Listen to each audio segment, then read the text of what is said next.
So actually, it is my pleasure to introduce Chef Dr. Linda Shiue. And the reason it is because I would love to be a chef too, but she is actually a physician and with a specialist in internal medicine, and she runs the Department of Lifestyle Medicine and Culinary Sciences at Kaiser Permanente in San Francisco. She is a well-known author. She has written a beautiful book that she show there in the picture is known as Spice Books Kitchen, Eat Well and Be Healthy, with globally inspired vegetable-forward recipes. Now, one of the things that I have learned as a physician, because as we give advice to people, is that if you don't know how to cook, even though we may say have a serving of this or have a fist of that, it just goes over people's heads. It does not connect. And unfortunately, our educational system currently is not directed in helping people learn how to live well. And as a result, we actually also suffer from many of those inefficiencies in our education program. So there is no greater joy, and it's not any more timely than to have someone who is actually can transform what we call vegetables, fruits, and nuts into a wonderful experience for the human taste palate. So please, I'm sure you're going to really enjoy it. She's highly educated. She went to Brown University, UCSF, and she's a professor at the Kaiser School of Medicine. And this is actually her third time here. So let's sort of see what she has to say and what she has to cook. Yes, thank you so much, Dr. Molina. And hello, everybody. Thank you so much for coming. I'm excited to be back. I think I missed a year because busy, but I'm very excited because I remember a very engaged crowd. But this time I decided to switch it up a little bit by using spices, but to make Chinese food instead of Indian food, because I figured maybe you wanted something different for dinner. So also it's a good illustration of, I can highlight a few different spices, but I think you're probably familiar with most of the spices I'll be talking about tonight. So I'll start with a slideshow to go over a little bit about the health benefits of spices. I'm also going to talk about soy as an excellent and varied source of plant-based protein in many different forms, some of which might be new to you, some of which you might know. And then we'll finish up with a cooking demo, my signature. Because as Dr. Molina said, if you don't know what to do with it and make it something that you enjoy eating, it doesn't matter how much we educate you. And it sounds like you have a ton of programs since I last presented. It sounds like a lot of new programs, which is wonderful. Okay, so with that said, let me hopefully share my screen. There we go. Everyone can see that, I think. So basically the idea that we're bringing in a world of flavor. My social media stuff is there if you want to follow me, mainly on Instagram, Spicebox Travels. Okay, so trying to advance my slides. There we go. So let's start with, like generally speaking, what should you be eating? Mostly plants. It's actually pretty simple. As you know, I work at Kaiser Permanente. This is our handout on what the healthy eating plate looks like, but I'm sure you have a very similar handout. 50% of your plate, no matter what your food looks like and whatever the cuisine is, should be non-starchy vegetables, ideally many different colors. Eating the rainbow is a way of ensuring that you're getting a lot of different nutrients and antioxidants. One quarter should be a lean protein, including if you see the first one under the diagram, there are some beans there, right? So plant-based proteins cannot overstate how important that is, not just for personal health, but for global health and the environment. Really important. And then the last quarter should be quarter or less can be a grain or other carbohydrate, ideally whole grain. So you can see in these pictures, what I like about this handout is that there are many ways of doing this. Every culture, every cuisine has a healthy way of eating. And the way I like people to think about it often is simple. Just do your proportions right, right? You have all these components in most meals, but you might be actually overemphasizing the carbohydrates, or you might be overemphasizing the protein when actually what you can't get enough of are the plants. Wait, wait, Uh, what? so that's sort of my general approach to how to Change the water. encourage most people to eat. And I think somebody is off mute. I just unmuted them. Sorry, Oh, I just okay. muted them. Yeah. Okay, great. And so I put together this slide from the Food and Agriculture Organization, an international organization that's an arm of the UN, just because for me it's fun actually to see how different countries promote healthy eating. And you can see that it's pretty similar. In most cases, people have transitioned to the plate, just like ours.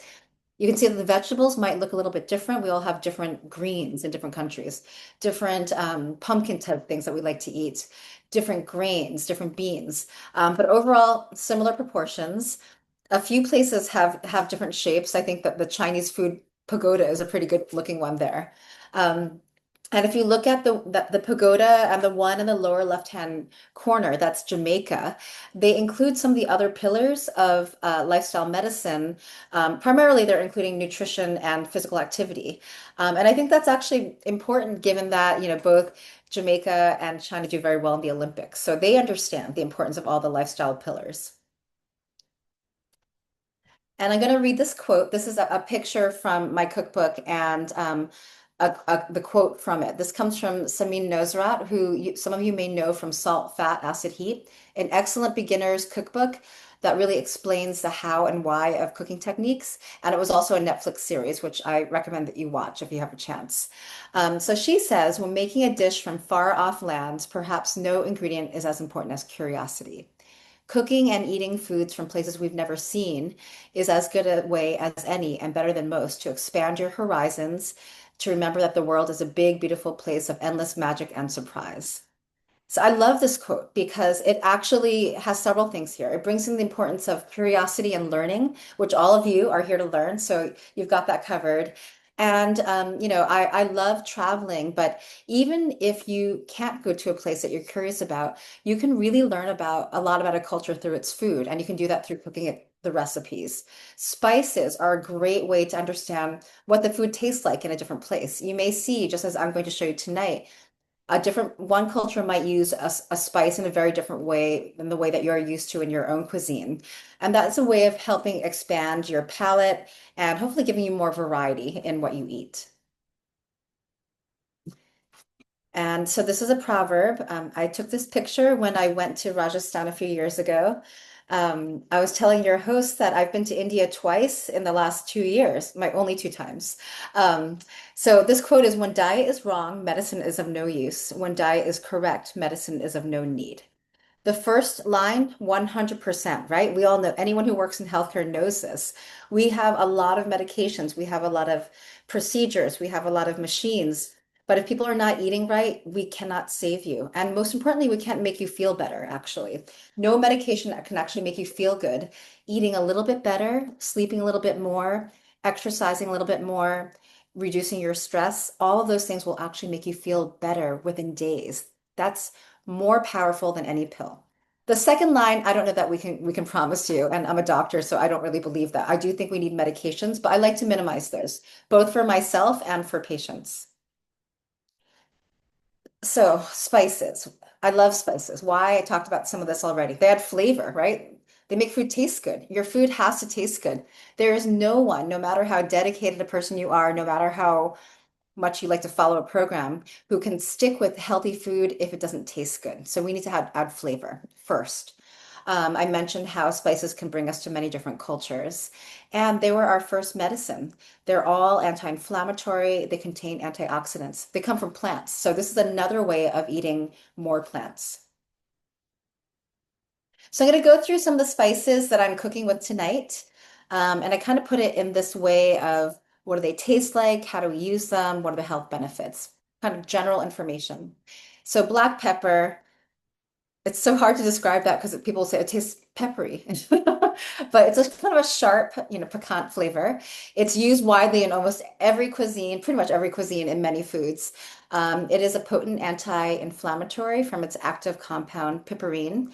And when it's combined with turmeric, it greatly increases the bioavailability of curcumin, which is the anti-inflammatory component that makes turmeric the most potent natural anti-inflammatory.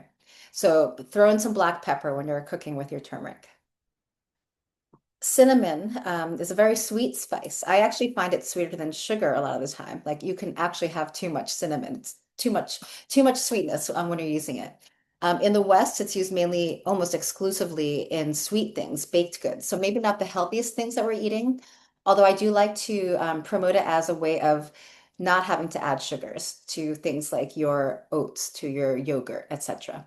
And then, as you know from Indian cuisine, it's used a lot in savory applications to help balance out some of the other flavors, which I think is much more interesting. It's not a single note spice in many parts of the world. So, of course, in South Asia, but also in the Middle East. I think those are primarily the places where it's used for savory things. Benefits can help lower both blood pressure and blood sugar. Two of the most common things that probably many, if not most, of the people on this call have encountered. Cinnamon is a great spice, and fortunately, it's one that everyone is familiar with. What about cloves? So cloves have a pretty distinct flavor. So I was just telling your host that I went to Goa recently. That was on my second trip. I went to Goa, Kerala, and Mumbai, and the food there is so good. But they use a lot of clove in the food there, in certain curries there, in a very strong way that we would never use in Western cuisine. I happen to love this too. So it's also in the category of what's used in Western cuisine for baking as a sweet spice, but is used a lot in savory uses in other places. So here we have it in pumpkin pie spice, and that pumpkin spice latte, which is disgusting, is available already now from Starbucks again. You have it in garam masala. I'll be using it tonight in five spice powder, which is kind of, I would think, I just thought of this as I was preparing this presentation, the Chinese equivalent of garam masala. I'll talk about what's in there besides clove. Health benefits. It has an antioxidant called eugenol. It's an antioxidant, it's anti-inflammatory, and it's used, it's antiseptic. So it's used actually traditionally kind of to clean your teeth and prevent tooth decay. And you can still get some natural toothpaste available commercially that have clove as the main ingredient. Okay, here's five spice powder. So in addition to the cloves that I just highlighted, star anise is one of the spices in this, cinnamon, which I talked about, Sichuan peppercorn, which I have another slide on. I did these in alphabetical order, and fennel seeds. Sometimes, just like with your garam masala, it's mixed up different things, but it always has something that is very sharp, something peppery, and something sweet. Those are the kind of the flavors. So this is a Chinese spice, although it's also used in Vietnamese cuisine, but that's because the Chinese introduced it there. And it's supposed to reflect the five traditional Chinese elements. So this is the equivalent of, a lot of the balance that's used in Ayurveda, which I know very little about. But the same kind of concept that you need to have balance of these. So these elements are wood, fire, earth, metal, and water, and also the flavors of sweet, bitter, sour, salty, and savory. So most often it's used to cook with meats and stews, but very commonly for a plant-based version, it's used to marinate tofu for five spice tofu, and it really tastes fantastic. You can do this yourself or you can buy it. Health benefits, like with all the other spices, lots of antioxidants. It's also antiseptic and can help really calm the stomach when people have indigestion. I have had this used in sort of fusion Asian American baking to, like, I had a cookie with five spice powder in it. And it was a little hard for me actually because I kept thinking that it tasted like, like dinner in a cookie. But you can imagine how that would add a nice element of flavor. Okay, garlic used throughout all cuisines, savory, aromatic, has benefits for blood pressure, cholesterol, LDL cholesterol, and also antimicrobial. So adds a lot of flavor. I always like to tell people that unless you can't tolerate garlic, starting with garlic and other aromatics like onions, shallots, ginger, leeks, etc., really a great way of making something taste great from the very beginning without having to complicate it very much. Speaking of ginger, that's also part of this tonight, has a sharp and bright flavor. It's used on both sweet and savory applications throughout the world. It's a very potent anti-nausea spice. So you can actually, just drink some ground ginger in hot water or boil some fresh ginger root in water to make a ginger tea. Very helpful for people who are having nausea, including for morning sickness or seasickness. It's an anti-inflammatory, very anti-inflammatory. And there was one study, which Dr. Michael Greger included in his book, How Not to Die, that just this tiny bit, 1/8 of a teaspoon, pinch or 2 pinches of ground ginger was equivalent to sumatriptan, which is the main prescription anti-migraine medication in treating a migraine. Still, it's worth trying, and in any form, it has these benefits. So definitely, I associate this a lot with East Asian food, and so I'm very familiar with ginger. Love it. Okay, star anise, probably the prettiest spice. If I had to pick a favorite, it comes in this natural formation of, really looks more like a flower to me than a star, but kind of like a star, more like an asterisk. But I guess we wouldn't call this asterisk anise. But it has a licoricey flavor, like fennel, like anise, used in sweet or savory preparations. And like clove, it has eugenol as well. Okay, Sichuan peppercorn. This is not a pepper, actually. It's a berry from a juniper-like plant. It's citrusy, peppery, and has what's called mala in Mandarin, which is basically numb and tingling. And the first time I had this was before I went to medical school. I worked in China for half a year.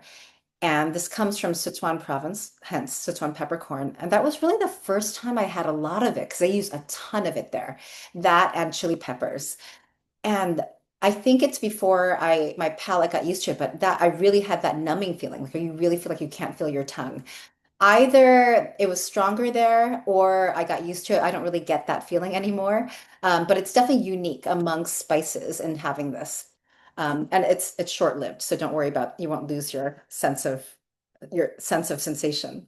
Health benefits, digestive stimulant, so it helps you digest your food. Again, anti-inflammatory, mildly analgesic, meaning mildly pain reducing, and again, this tingling effect, which I guess I wouldn't really call a health benefit. I don't think you need to have numbness in your mouth, but it's an interesting one. And then moving away from spices, I wanted to talk a little bit about soy sauce and substitutes for soy sauce. Obviously, all of you know you've all had Chinese food. Soy sauce is used in most Chinese food. And I think it tastes great. It's a fermented product and has a lot of depth of flavor. A little bit goes a long way, but it's super high in sodium. And, I'm talking here to you for the South Asian Health Center. We don't want to have too much sodium. And so I think it's just good to know, have this information. And I am showing you these other alternatives. And I'll be using the lowest sodium version of this, the coconut aminos at the bottom tonight, just so that obviously you can't taste my food, but I encourage you to try it. And you can get all of these in any supermarket, any general like Safeway type of place. So starting at the top, I'll talk about what all of these are. I don't have a picture of the regular tamari, but tamari is a Japanese fermented product made out of soybeans that is gluten-free because it's made out of soybeans only and not wheat, which soy sauce actually does include in the fermentation process. Important to know for those who are gluten intolerant or cannot have gluten. So tamari clocks in, this is per just tablespoon, which is not too much really for cooking if you think about it. 975 milligrams, it's a ton.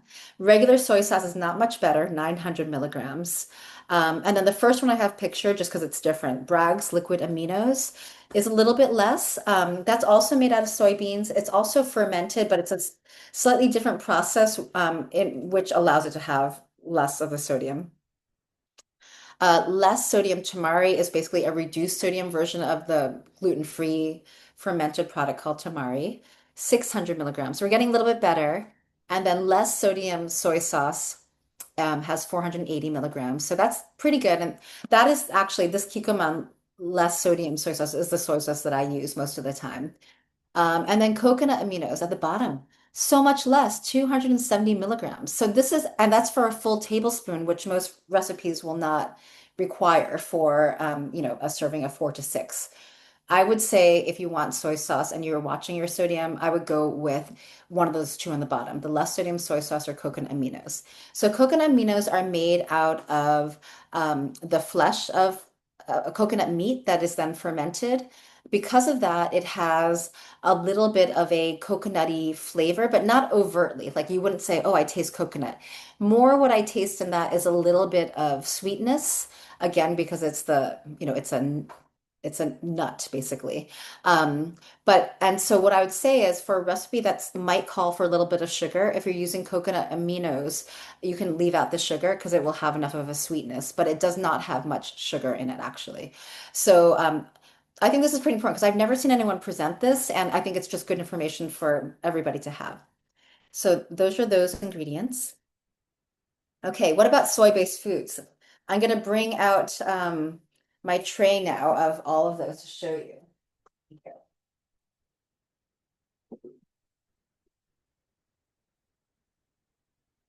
And we're cooking tonight with not all of these. I'll have to hold them up. Or actually, maybe I'll tilt my screen down a little bit. No, my Zoom zooms in now, so I can't even really adjust it. So I'm just gonna hold things up.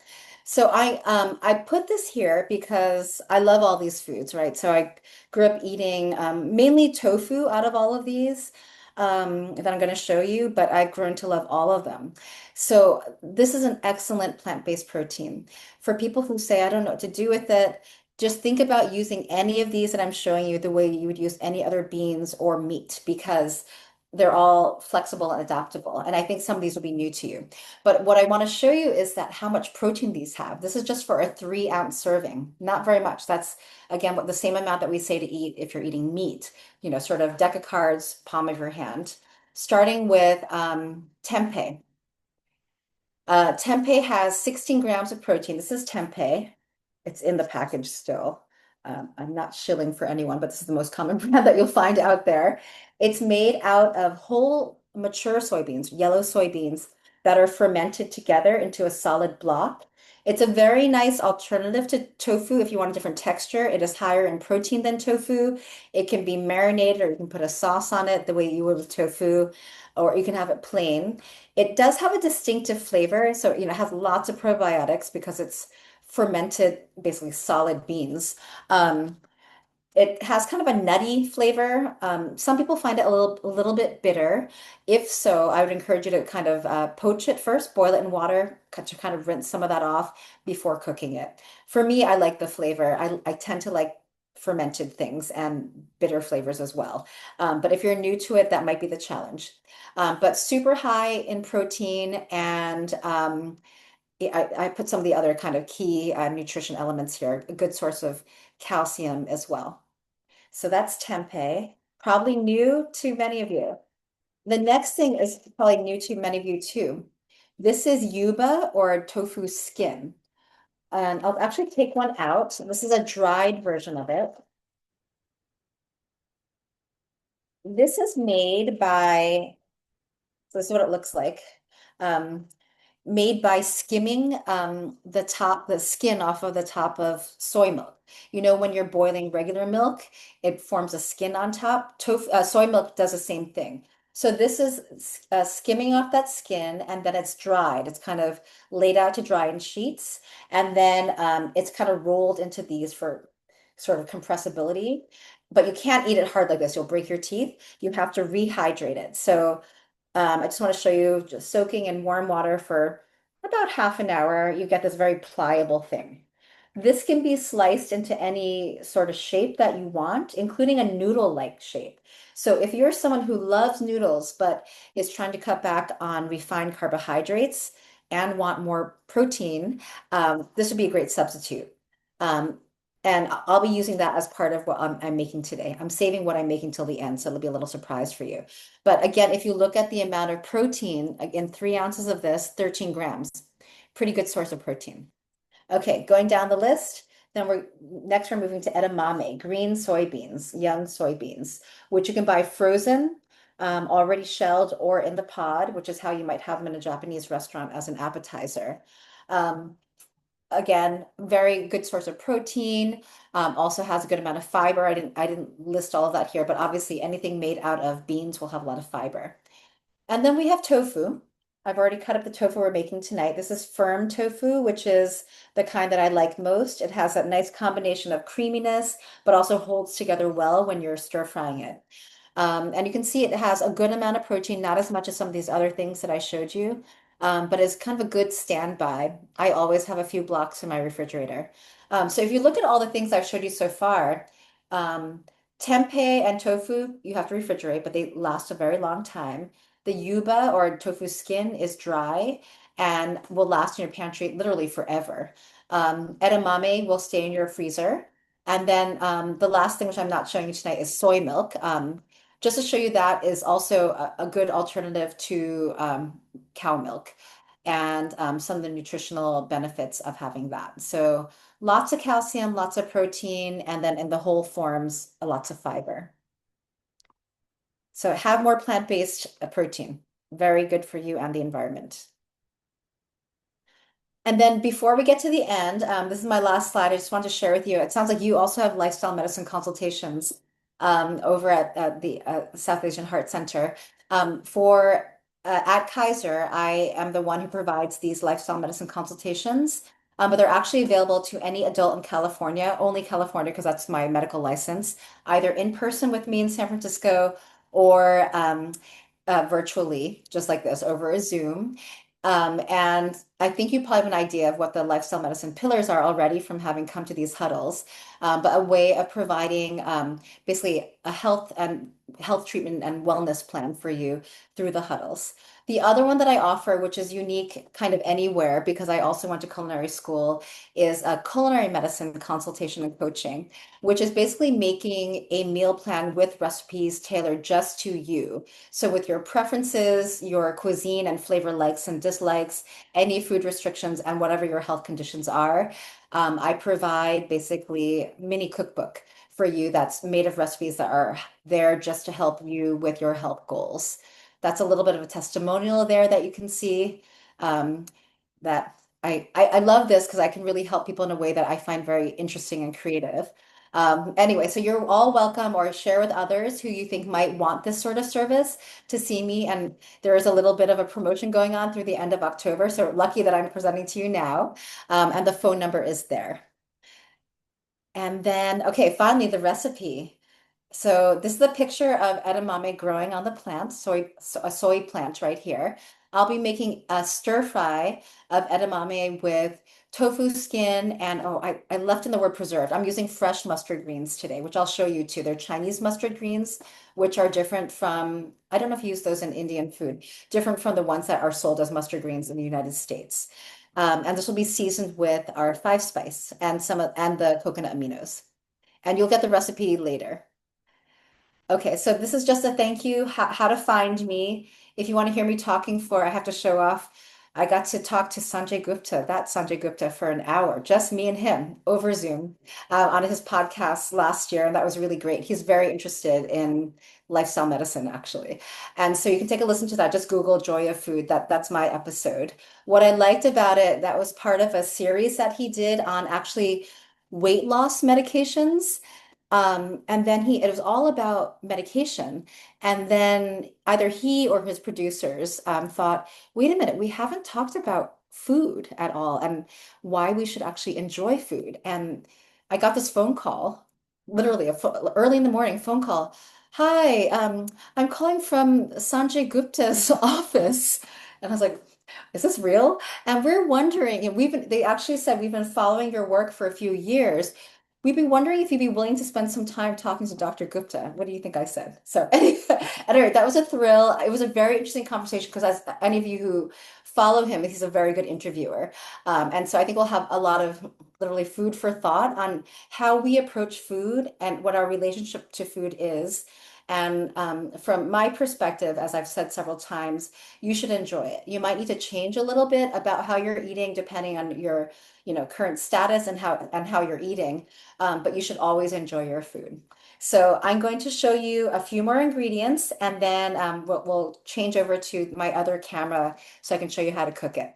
So a couple more ingredients here. I forgot to show you this. This is that 5-spice tofu that you can buy pre-marinated. It looks like this. It's brown because it's been marinated in 5 spices, but also they use often caramel color for this, so probably better to make your own, like I'll be making tonight. But you can buy it in any Chinese grocery or Asian grocery, basically. And very tasty, often eaten just as it is, uncooked as a snack. Great for a picnic, for example, or you can put it into a sandwich, put it on a kebab, whatever you like to do with it. So I've shown you lots of different soy foods tonight. I'm going to show you the Chinese mustard greens. Do you eat this one in Indian cuisine? Uh, Dr. Shu, we do have mustard greens, but they look very different from the Is that right? Chinese mustard greens. Yes. Yeah, Yeah. I think this really is a different variety. Yeah. Does the mustard greens that you use in Indian cuisine, is it similar to what they grow here, like in the South? I am not very sure. Okay. You mean south in the US? Yeah, like this, like Okay. basically Southern greens. No, Um, they are grown Sorry. from mustard seeds, like from your spice box. Okay, so it's Yeah. probably this, yeah, that's probably the same or similar to the ones that are sold in the States. Yeah, these are Okay. very different. And so I'll show you kind of, I'm going to take off a piece to show you. So they have this leafy part here, like all greens. This bottom part has this wonderful crunch. It's a little bit sharp. I mean, it is a type of mustard. It has that mustard sharpness. Very crunchy, a little bit sweet. And it's great just stir fried on its own or steamed as you would have any greens, but I will be combining it with our soy foods tonight. Okay. So that was It's the last probably two. from the same family. Yeah, I think the same family of yeah, of mustards, but just a Right. different variety. It's a cousin. A little bit Yes. of cross-cultural pollination here. Okay, so we're going to pivot over. I'm going to go over to the other camera now and start cooking. So let me just get all my ingredients over there. Dr. Shu, can you stop sharing so we can just see Oh, you yes, and the thank you. Stop share. Okay. And did that, okay, now you can look at my other, can you hear me? Because I just want to use the audio on one device. I have it, I'm using, Yes, we can hear We you well. can. okay. Sorry, I just saw a comment in the chat. Is there something the Oh, we thing are is, good, Dr. Shu. oh, you good? Okay. Yes. Okay, great. So now you can look over here. I know there's this one weird light. Let me see if I can change it. Like the light is changing as, okay, maybe that's better. Okay, I'm going to focus your attention for a little bit here on the ingredients. I'm going to start by making the sauce, which we're going to include at the end of stir frying everything. So this is where we have various of the spices that I showed you already in our slideshow. We have white pepper, which is actually the same as the black peppercorn, but is basically peeled. So it's the inside of a black peppercorn. It ends up having a very different flavor profile. White pepper, oh, someone is saying they can't see me. Can you see me? It's a different camera from the first. Yeah, We can see you. You can? Sorry. Okay. It's the one that just says has Linda Shu with my name, the L and S capitalized. We can't see what she's preparing the stuff. We cannot see, unfortunately. Rupal, if you could, if you're on the phone, try to slide your screen because now there are two cameras. Yeah, that's probably what it is.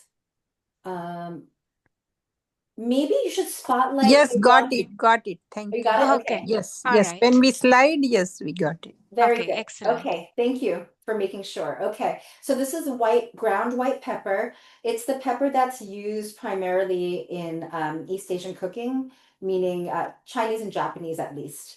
Very particular flavor profile. This is the 5-spice powder that I mentioned earlier. And then we have some sesame oil and the coconut aminos that I mentioned, and then some rice vinegar. These are pretty classic flavors from the Chinese pantry. So these are all just going to get mixed together, stirred together in this little bowl here. I have a little bit of water in here to help the ground spices combine. I have pre-measured everything, which is in French called doing your mise en place in French cuisine and in restaurant language. And that is just making sure that even if you're just cooking at home and not doing a demo like I'm doing, that you have everything ready so that you're not scrambling and panicked. So we're just going to stir this all together. I'm sorry, I keep getting a few notifications on my screen, so I'm just touching those. Let's see. Okay, good. So I'm just stirring together all those spices, the oil and the vinegar and coconut aminos together until it's well combined, and then we'll let that sit until I add it to what I'm cooking in a moment. No fancy technique here. I just wanted to show you those ingredients. And then I mentioned aromatics. So I have the garlic and ginger, classic things that go into a stir fry. Ginger, especially if you have organic ginger and you're leaving it, you're not mincing it, you don't care about the texture so much, like I'm using large slices, keep the skin on. There's additional nutrition there, and then you don't lose any of the flavor from it. And then I've chopped the other ingredients. So we have our tofu, the edamame, which if you have it frozen, you want to defrost first, and the mustard greens that I showed you that I've pre-sliced. So now I'm going to pivot you over to the stove. I'm going to have you keep moving here. It's low tech, but it works. So I'm still here in the same camera, and I'm just going to warm the pan and add a little bit of oil. Is there any specific oil that you're using, Dr. So Shiue? I'm using canola oil, but any neutral oil, whatever you use for general cooking can work for this. Okay. And then you want to heat that up. And the first thing we're going to do is kind of pre-cook the edamame. And so just to heat it up and to kind of tenderize it a little bit before we add the other ingredients. So that's the first thing. Spread it throughout the pan. I'm glad you mentioned about the organic ginger because the flavor profile of the organic ginger is really beautiful as compared to the regular ginger that you get. I think so too. Yes, right. It's often the younger ginger, which has a different texture and flavor, right? It's much firmer fleshed. And yeah, how would you describe the flavor? What do you think of that? Ah, well, it's very fresh in a Yes, way. I would kind of take it closer to the lemongrass, kind of just not to equate it with the lemongrass feel, but but one can understand the freshness of the flavor when you use organic ginger. yes, yes. And so for a word on that, people often have a question about organic, not organic, Mm-hmm. and I would say that for, in terms of nutritional benefit, really not much has been proven that Mm-hmm. organics are more nutritious. Mm-hmm. However, it's about the health risk from pesticides, either for yourself or for the farm workers. And so for the farm workers, for sure, benefit of reducing their pesticide exposure through organic. For your own exposure, of course, organic produce can be more expensive. If you're not already familiar with the Environmental Working Group, EWG.org, they have a list of what they call the Clean 15 and Dirty Dozen that they update every year. And the Clean 15 refers to things which do not retain a lot of chemicals from growing and pesticides, and you can more safely eat conventional produce that is in the Clean 15. For the Dirty Dozen, those are the things which you want as much as possible to only buy organic. So I would encourage you to take a look at that list. Again, ewg.org. Got it. Got it. Because, there was just a question that was posted on how do we resolve the dilemma between eating, organic and conventional produce. It is expensive, so there needs Yes. to be kind of a balance And between. I see, try growing. Yes, growing. I'm always wannabe gardener, and I'm just too busy. I haven't made time for that yet, but that is the best, especially tomatoes. You know, there's nothing better than a freshly grown summer tomato. Right now they're pretty fantastic. So either garden or make a friend with a gardener. Nice. Right. Okay, so as you can see, I don't know that you can, I don't think you can hear the sound, but it's nice and sizzly right now. My edamame are nicely warmed up, so I'm going to remove those to the bowl that they came from and cook my other things and then reintroduce that. Sometimes you can keep everything in at once, but if things need to cook to different textures and you don't want to overcook things, often this is a technique that's used, I think, especially for stir fries, of kind of cooking something and then bringing it back.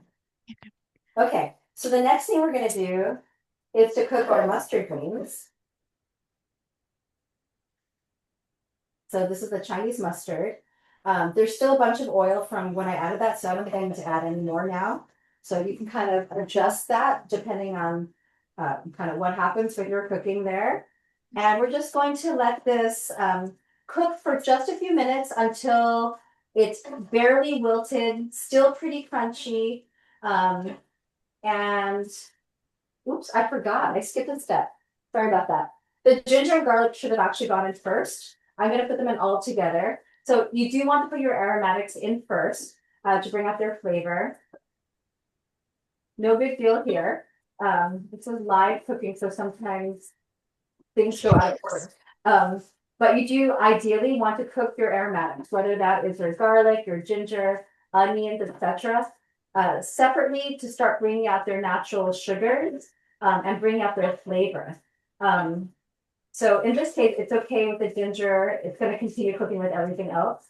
Garlic, depending on how big or small you cook it, you want to put in later because it can burn a little bit more easily than things like onions or ginger. In this case, I'm just going to let the ginger and garlic cook for a little bit until literally you can smell their fragrance. That's when you know that they've cooked enough. And they'll continue cooking with our greens and the rest of our ingredients. Got it. I'm sure it smells fantastic there. I noticed that you didn't put additional oil before adding the greens. So there's some residue oil in the pan. And would that be enough? Normally, I had actually put in a little bit more oil than I really needed for the edamame. So there was still adequate oil in the pan. But if your pan is dry, you would add a little bit more before this step. You don't want to do this in a completely dry pan. Got it. Okay, so now Dr. Shiue, yeah. This is Padma Srinivasan. I think I agree with you about all the benefits of organic foods, and that's great. But if people cannot afford or do buy only not organic, they can soak it in baking soda with water solution and remove the surface. A little bit better? Yes, okay, they can remove that. Great. And also, you mentioned canola oil. And sorry, 1 second. I do want to add. Sure. I'm going to add the tofu just for a second. So after the greens have wilted, not to be super wilted, just a little bit, then you want to add in your tofu next. And then, so you can go ahead and continue with what you're talking about though now. Oh, I'm so happy you mentioned canola oil, because canola oil gets a lot of knocks in whoever is talking or speaking. But among the oils, canola oil has the best anti-inflammatory profile. Yes. You know, it has better omega-3 to omega-6 and also a high smoke point.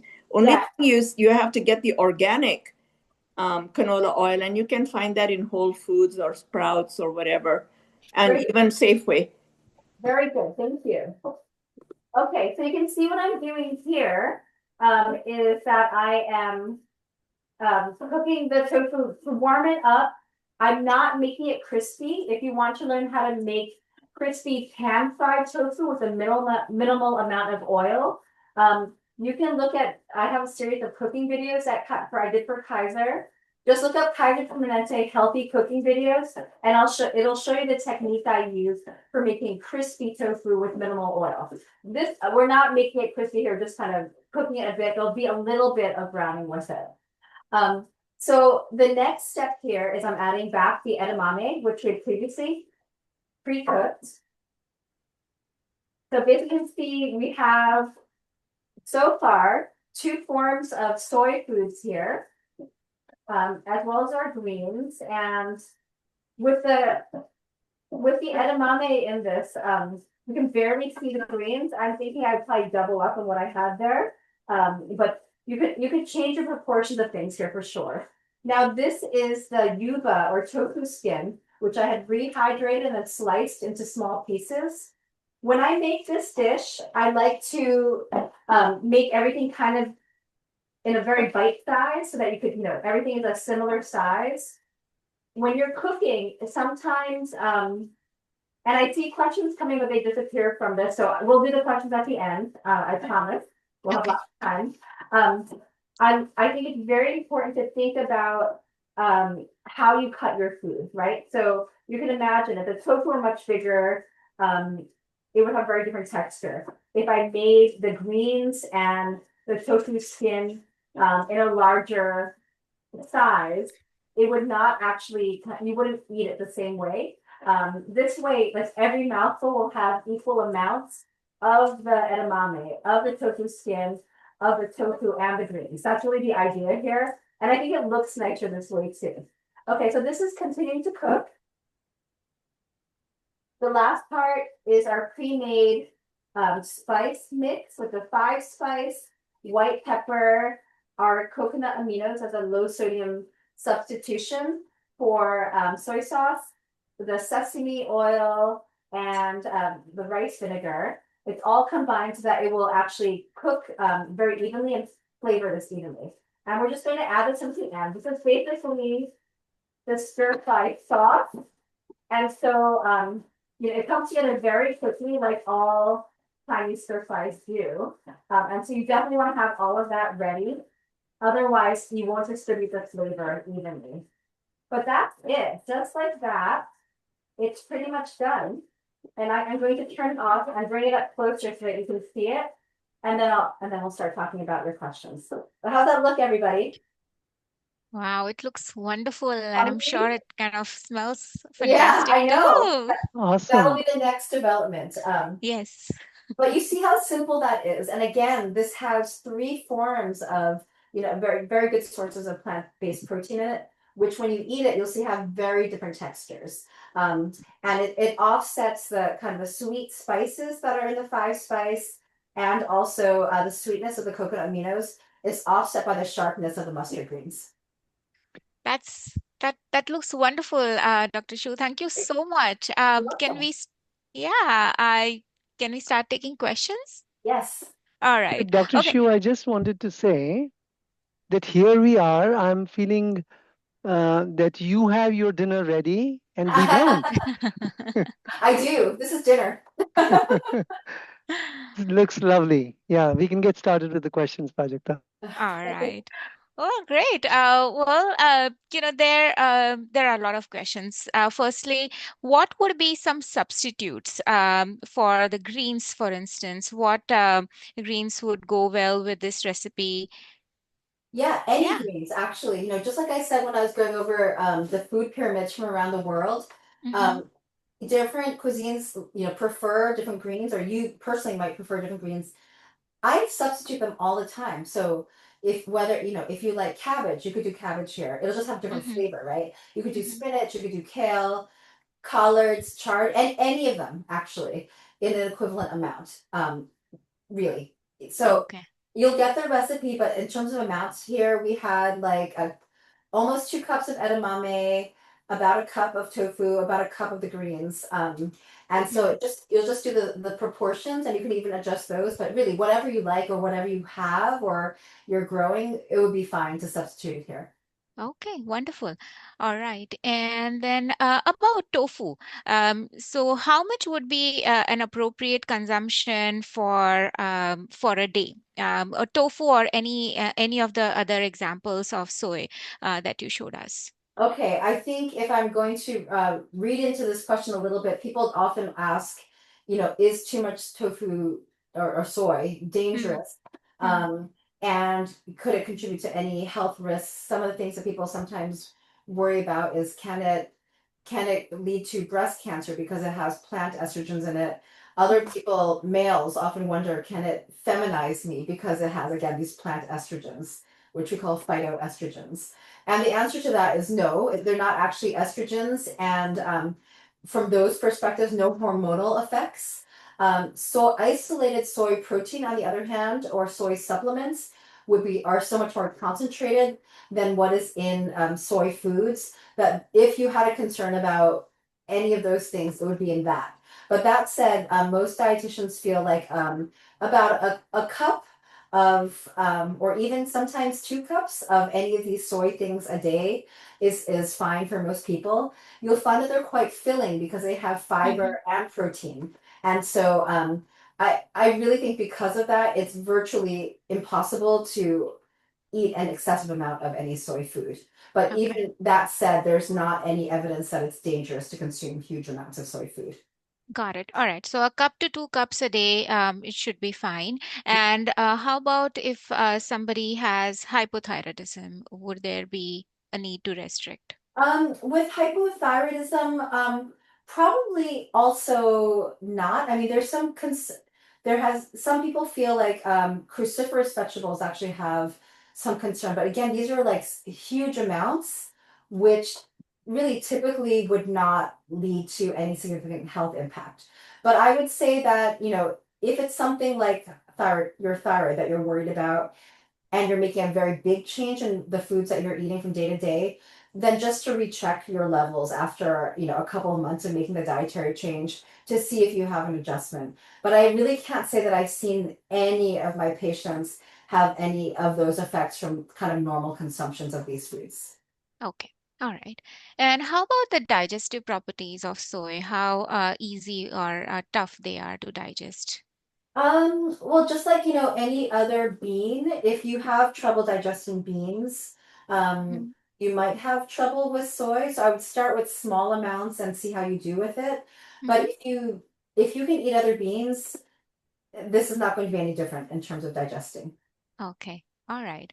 And knowing about yuba was really exciting. And I'm sure it was new information for a lot of people. Yeah. And we are all eager to try it out. So in which section of the supermarket would you be able to find the yuba? So yuba, you will have to go to either, a Chinese supermarket or a multi-Asian supermarket that, has Okay. yeah, so like you wouldn't be able to go to Safeway to get it, for Right, example. right. But once you're in an Asian grocery, it will be with the other dried things like sometimes it'll be by the dried noodles, other times it'll be by like the seaweed and some of the dried fruits like the Chinese Right. red dates, those sorts of Yeah. things. Okay, okay. I think I've seen Yuba at Trader's Joe as well, which is a very popular store Oh. typically. So It is it sometimes available fresh. I saw someone okay. just said in Whole Foods. Yes, Yeah, in Whole not Foods. Okay. always. It kind of depends on your local store. Okay. That is, yeah, really tasty. It's actually a little bit different. Just like other dried things that get rehydrated, Hmm. I think the dried yuba is a little bit chewier Okay. than the fresh one, but they're both excellent in different ways. So yeah, I just Okay. try it out either way, actually. All right. Yeah. All right. Sounds like something fun to try over the weekend. And well, how about any low sodium salt substitutes? Would you recommend using those? Low sodium salt Mm-hmm. substitute. Mm-hmm. Most of those are, I think all the ones that are meant to be salt are actually potassium. So Mm-hmm. just important to know, read your labels no matter what you're buying to know Mm-hmm. what you're getting, because for some people, having high potassium is actually dangerous. And so take a look at that. It doesn't quite taste like salt. I prefer if you're having if what you're looking for is to reduce your salt and even going completely salt free, is that's when you really want to add your flavor for in other ways, with spices, with aromatics, and also with and herbs, but also with acidic ingredients like vinegar, like lemon or lime juice. Sour taste can trick your palate into thinking something is saltier than it is. And so that is my best trick. If you're really looking for like kind of that salty taste, it would be with something like that. Okay. All right. And then speaking of substitutions, although we know that soy is one of the star ingredients in this particular recipe with both the tofu and the yuba, if somebody is allergic to soy, what could be a substitute for that? If you're allergic to soy, this is not a good dish for you.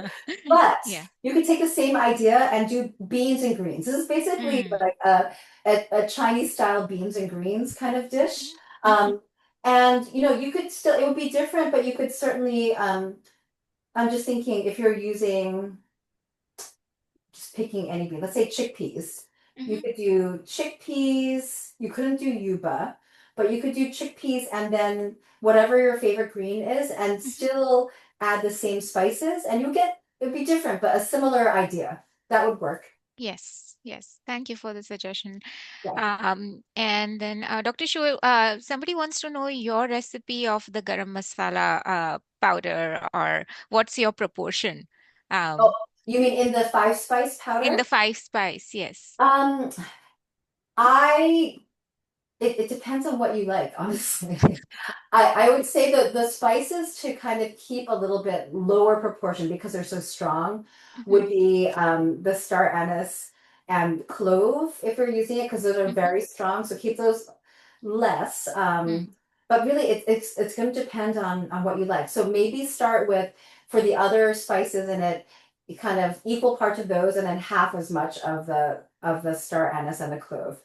Or if you're not familiar with five spice, buy a pre-made five spice powder. I mean, it's really just a spice blend, and then you Mhm. can see what it's supposed to taste like, and then adjust it to your own. Got it. Yes, I mean even in South Asian households, you typically find everyone has like their own unique recipe, Yes. with the spices. So yeah. And then a lot of suggestions and kind of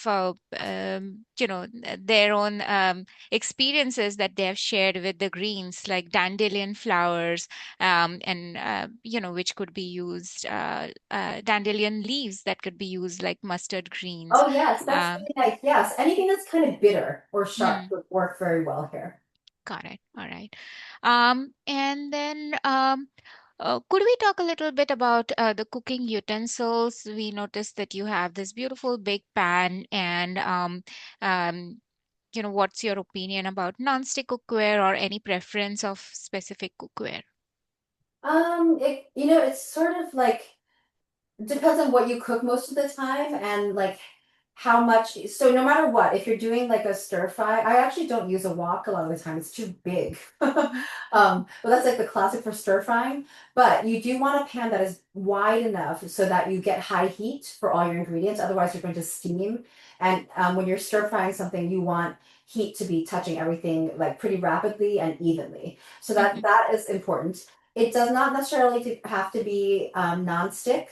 For Mhm. nonstick things, I like things that are anodized. Normally, that's a more durable coating. Mhm. And definitely, all nonstick these days is supposed to be, free of PFOA, free of those things which are carcinogenic. But cast iron, seasoned cast iron, if you're looking for Mhm. something nonstick, is a great substitution for that. But certainly, just regular stainless steel, heavy Mhm. clad stainless steel is a Mhm. pretty good all-purpose thing, except the only thing you ever really need nonstick for is if you're cooking, I would say eggs. Most other things you Yeah. don't really need nonstick for. Got it. All right. And then one thing to add to that, what is suggested is as soon as you see any scratches on your nonstick, Yes. then to kind of discard those pans and Yep. move on to another one. Okay. All right. So there's one question on, so we got so much information about spices and their health benefits. What other foods or herbs would you recommend for reducing general chronic inflammation? They specifically said that when they did their blood work through the South Asian Heart Center, their inflammation markers were slightly high. So anything for that? So there is actually, some many variations. Something called the anti-inflammatory diet, and Dr. Andrew Weil, Weil, who's kind of one of the founders of integrative medicine in this country. If Mhm. you look up his name, he goes over the anti-inflammatory diet pyramid. However, an anti-inflammatory diet is basically a plant-based diet. Hmm. with little to no sugar, added sugars in it. Um, some of the specific things besides general vegetables and fruits would be mushrooms. Mushrooms are considered to be anti-inflammatory, but Okay. really eating mainly plants, mostly plants, and cutting out on sugar and alcohol, that's an Mm-hmm. anti-inflammatory diet. As for herbs, pretty much all herbs count as plants, right? They're also plants. They happen to Mm-hmm. have a very high density concentration of a lot of antioxidants, which tend to be very anti-inflammatory. So any Mm-hmm. herb that you like, really, that's a great way of adding both flavor, adding fiber, and getting a lot of antioxidants. Okay. All right. Well, thank you. You mentioned something about your kitchen garden earlier. So what's your favorite herb to grow? No, I said that I'm a failed gardener. Oh, okay. But All right. the last time okay, what would I grow if I were good? I mean, herbs are supposed to be very easy, but I'm in San Francisco where the problem is not really even the temperature or my forgetting to water. It's very windy. So Hmm. that's the trick here. But my favorite herbs like that I have around all the time, basil, cilantro, mint, thyme. I mean, I like all of them. Hmm. I I actually love what I would love to grow, but I think it's quite difficult to grow here are curry leaves, right? For making Ah, like it's like a all right. caramel. Curry leaves are in Hmm. everything. I Yeah. love curry leaves. And Okay. all of these, they're all slightly different. I like thyme also. They all Hmm. have particular active ingredients and antioxidants. And so pretty much Yeah. all of the above. Oh, rosemary too. Rosemary is the only Yeah. one I grow because it is a weed. Basically, you can't Yes. kill rosemary. So that is Yes. the only herb I have growing right now. Okay. All right. Well, nice. Well, there are curry leaf plants available in the in some of the Indian stores right now. Mhm. In case if you'd like one. And I think just one trick that I remember from the curry leaves is that they need a lot of sunshine and heat. So in the winters, you have to kind of, take Uh, it inside the house ah. and keep them sheltered or like cover it with plastic. And Oh, wow. that's they like to be warm and you know like hot and warm really. They So want to be back in India. they want to be back in India, right? Yeah. All right. Let me see. Couple other questions. Well, there was one question on would microwaving work initially when you were showing how to cook the beans. Yeah. Um, would Yeah. yeah. You can microwave the edamame, you can boil them, Mm-hmm. but you can't microwave the rest of this though. You really do need to Mm, stir fry it. So, yes. no one said this yet, but I know some people don't like to cook with oil. You could do Mm, this with, broth or water as well. It wouldn't be quite the same, but it could work. Just make sure you have some direct heat on it, as opposed to just microwaving it. okay. All right. Um, and then, I think I've addressed most of the questions. Um, Great. anyone, if there's anything that I have missed, I'm I going to know. come back to the main screen. You can look at the Okay, feed, but I've been all just right, talking to my own pictures. all right. Yeah, any other questions, anybody? Here I am again. Yeah. Well, I had one question. Earlier you said for cooking with tempeh. I've tried to cook with tempeh and it was not easy. Hmm. The flavor profile was quite strong to cook with. And you said that you could try, Like, cooking and draining yes, you the can water. boil, you can basically poach it, put it in boiling water just to Okay. kind of rinse off some of that fermented taste, Hmm. really. And Hmm. then after that, cook it as you would have. I mean, it does not have to be, you can actually eat it just like tofu without cooking it. Hmm. But you'll get rid of some of the flavor that way, and you might prefer it that way. The other Yeah. thing that I will often do is kind of toast it in a dry frying pan, no oil. Some people will fry it, pan fry it. I think the pan frying actually, because I had some recently that way probably takes away the most flavor. It doesn't have to be a lot of oil, just a tiny bit of oil Hmm. like I used in the stir Hmm. fry Hmm. and cook it until a little bit crispy on each side. I think that would help. Okay. All right. Yeah. And then would you share with us the five spice powder again, like the all the ingredients that go All in the it? ingredients for the five spice powder. So it really does depend on, but let me see if I remember all of them now. So star anise, clove, cinnamon, fennel, and I'm always forgetting one. Hold on, let me look at my list here. Did I write it down? Uh, Saroja is asking, was there some coconut item in the five spice No, powder? no, Sichuan coconut, pepper, White pepper. Sichuan peppercorn. White. pepper. Oh yeah, thank you. I knew, and I just talked about that. Sichuan peppercorn. Those are the Okay. typical ones, but people sometimes swap out other things, but those are the main flavors there. So you can get the idea that it's supposed to be peppery and a little bit sharp Got it. and a All little right. sweet. Okay. And the coconut thing was coconut aminos, if I Coconut remember aminos, correctly. Yes. as a soy Yes. sauce substitute. Okay. So are all the ingredients in the five spice powder ground into powder and combined? Yes. Would Yeah, just like improve. you would So with any yes. other spice blend. Okay. All right. And yeah, each one has a wonderful property to itself. You know, fennel is really good for digestion, and Yes. cinnamon is good for balancing some blood sugar levels as well. So that's good too. Yeah, I mean, don't you think it's pretty much, except for the Sichuan peppercorn, pretty similar to garam masala in flavor Hmm. profile? Yes, yes. So Yeah, I'm sure everyone's gonna enjoy that. yeah, I think Uh, so. yeah. Where would we find Sichuan peppercorn? In a Chinese grocery, possibly in, like a place like Whole Foods too, but might be hard. So, or any spice shop actually, like a general spice store would have it. Okay, thank you. Yep. Well, I yeah, I think Ashish, You've we've covered covered all the all the questions. questions, right? Yes, I think you Okay. have done a great job. And Thank Dr. you. Shiue, as always, it's been so illuminating. I love how, you bring in the spice in your discussions to add spice to our lives. And I just wish I was there with you to taste what you have done. I Uh, know it's all mine. Sorry. But you can and cook it. the other thing that Prajakta was mentioning, was, we can see the visual, but what we miss out is on the aroma and the smells Hmm. and all of that sort of a thing. So I hope, these technologists will figure out how to get that over Zoom to all of us. It seems like they do much more challenging things, so it seems like it could be possible in the future. Yeah, absolutely. Yeah. Okay, well, I see everyone's kind of racking their brains to take this opportunity to ask as many questions as Yeah. possible to Go Dr. ahead. Shu. We have still got some So, time. yeah, so any specific type of seaweed that is superior with fewer toxins than the rest?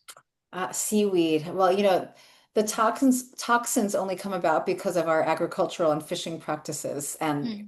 industrial. So, otherwise, no, I mean, I think things are supposed to be, they are labeled like kelp, for example, kombu, which is one of the more common ones that you'll find, will be labeled on, if it is known to have heavy metals like lead in it. But it's a tricky thing, actually. I don't know that it's labeled that carefully yet.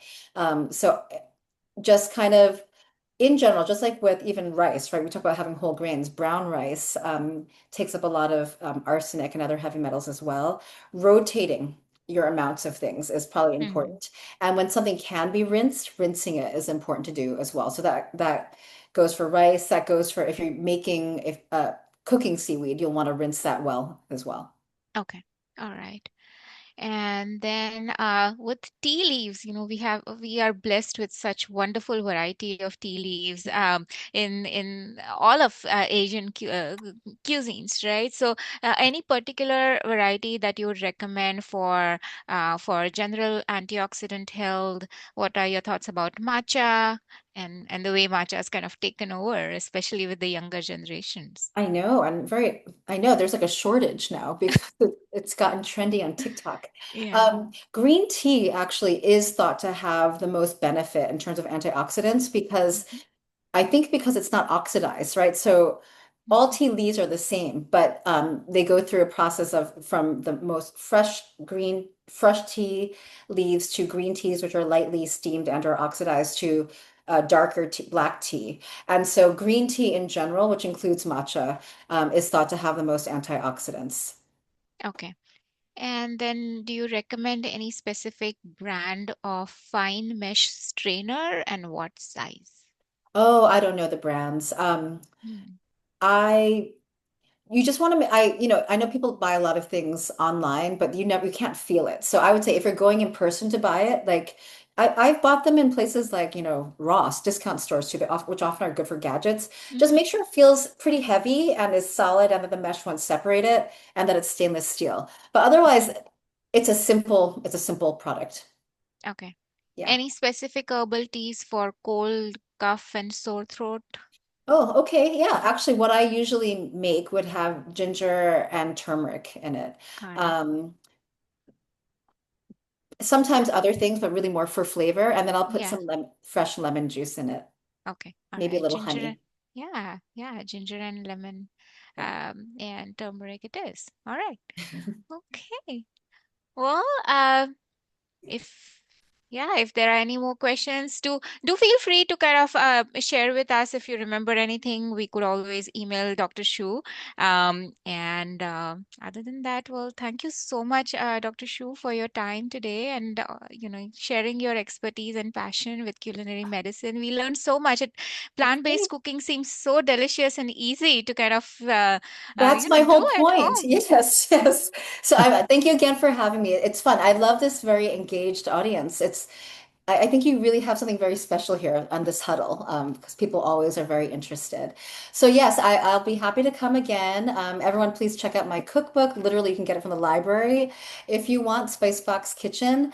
And if you're interested in actually, this is kind of idea, like answering the question of how do I make this food that is good for my health, taste good for what I like to eat, come and see me or send somebody to see me for a culinary medicine consultation. I'd be really happy to help you.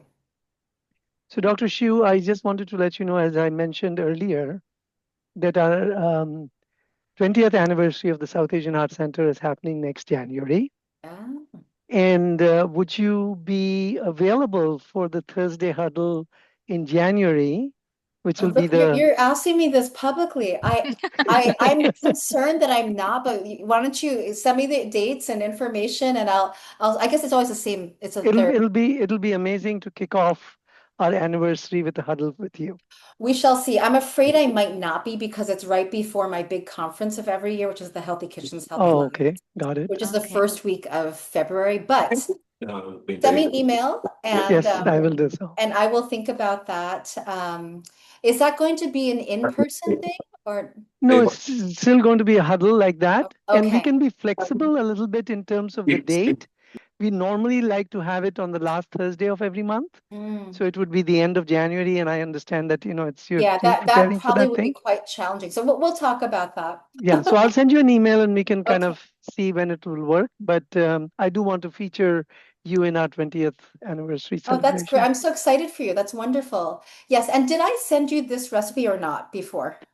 No, so it'll Okay, be I'll great send and it to you so that you can share it with I can everybody. share it with everybody. Excellent. Okay, Thank you very wonderful. much. Thank Great you. to have you on board, and we'll see you soon. Okay, have a good night, everybody. All right. Thank All right. you. Thank you. Bye-bye. Bye-bye. Bye.